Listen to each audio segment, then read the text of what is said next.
Everybody say hi. Hi. 5 people in the room. You ready? At an early age, I was considered to be a good employee. I was hardworking, I was reliable, and had a positive attitude. I was also very popular with my peers. I horsed around and hung out with them after work. This all changed, though, when I got promoted to shift manager. Today, I will inform you on the transition into the manager's role. This is relevant to each of you who plan on ever getting promoted in your current or future careers. I will share with you the 3 things that I found to be crucial in my success as a manager. First was image. In order to be accepted as a manager, I realized I'd have to project the image of a manager.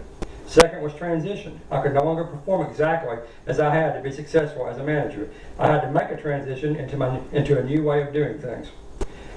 Third was coaching. I was shocked to discover that my success was tied directly to the performance of my subordinates.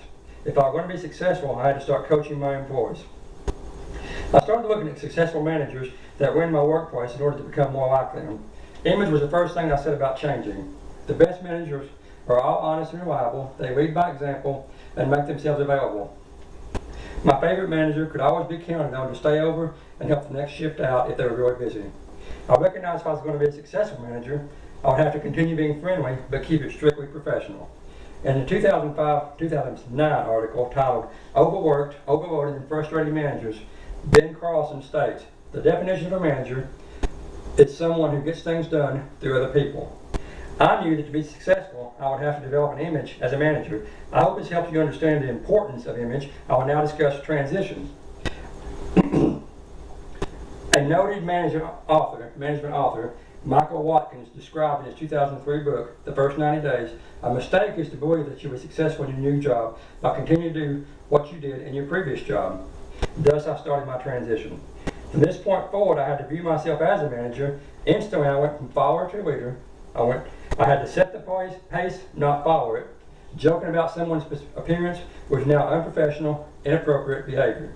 I had to ensure that my employees saw me as their manager. My old work buddies were now my subordinates. Some even had animosity towards me because of my new role. I realized that to get the same performance out of all my employees, I had to treat them all the same, regardless of how I felt about them in the past.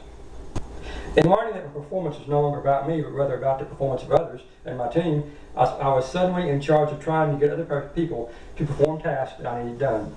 I decided my best approach to this would be through coaching. Now that I've discussed transition, I want to discuss coaching. In Rick Johnson's 2005 article, The 5 Steps to Coaching and Mentoring Success, he states, coaching and mentoring is all about the development of others. There are 2 types of coaching. The first is positive coaching. This is what you hear in a locker room before the big game. Kind words can have an amazing effect on someone's performance. I had an employee once with a poor attitude that was also known as lazy. I would take her aside and tell her things that I appreciated about her. And these things, I knew she could improve upon some. And after telling this, she would improve. After I told her these things, she would improve. And now I consider her a success because she's a manager herself. Second is punitive coaching. Prior to being a manager, I was more than happy to avoid any type of conflict with my coworkers. However, I quickly learned to be very direct and blunt with issues on my worst performers when I became a manager. After coaching, I was very careful to follow up every 30 days, as I would tell them, and several employees improved dramatically and would tell me when their 30 days was up. They would come to me and say, hey, it's my 30-day follow-up. I'm doing better. And they were proud. An important fact to remember when giving either positive or punitive coaching is that you should take the employee aside and privately discuss their performance. Coaching gave me the ability to change bad behavior into good and good behavior into great. I hope that by sharing my experiences I have enlightened you in your transition into a management role.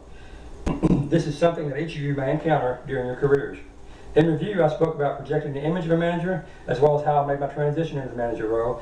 I have also given you some tips for coaching your own employees. When I first became manager, I realized that I had to change my work style. I had to develop the attributes of a successful manager. I had to transition from the role of friend to that of boss. Most importantly, I learned that it was no longer my performance was being judged, but rather the entire team's performance.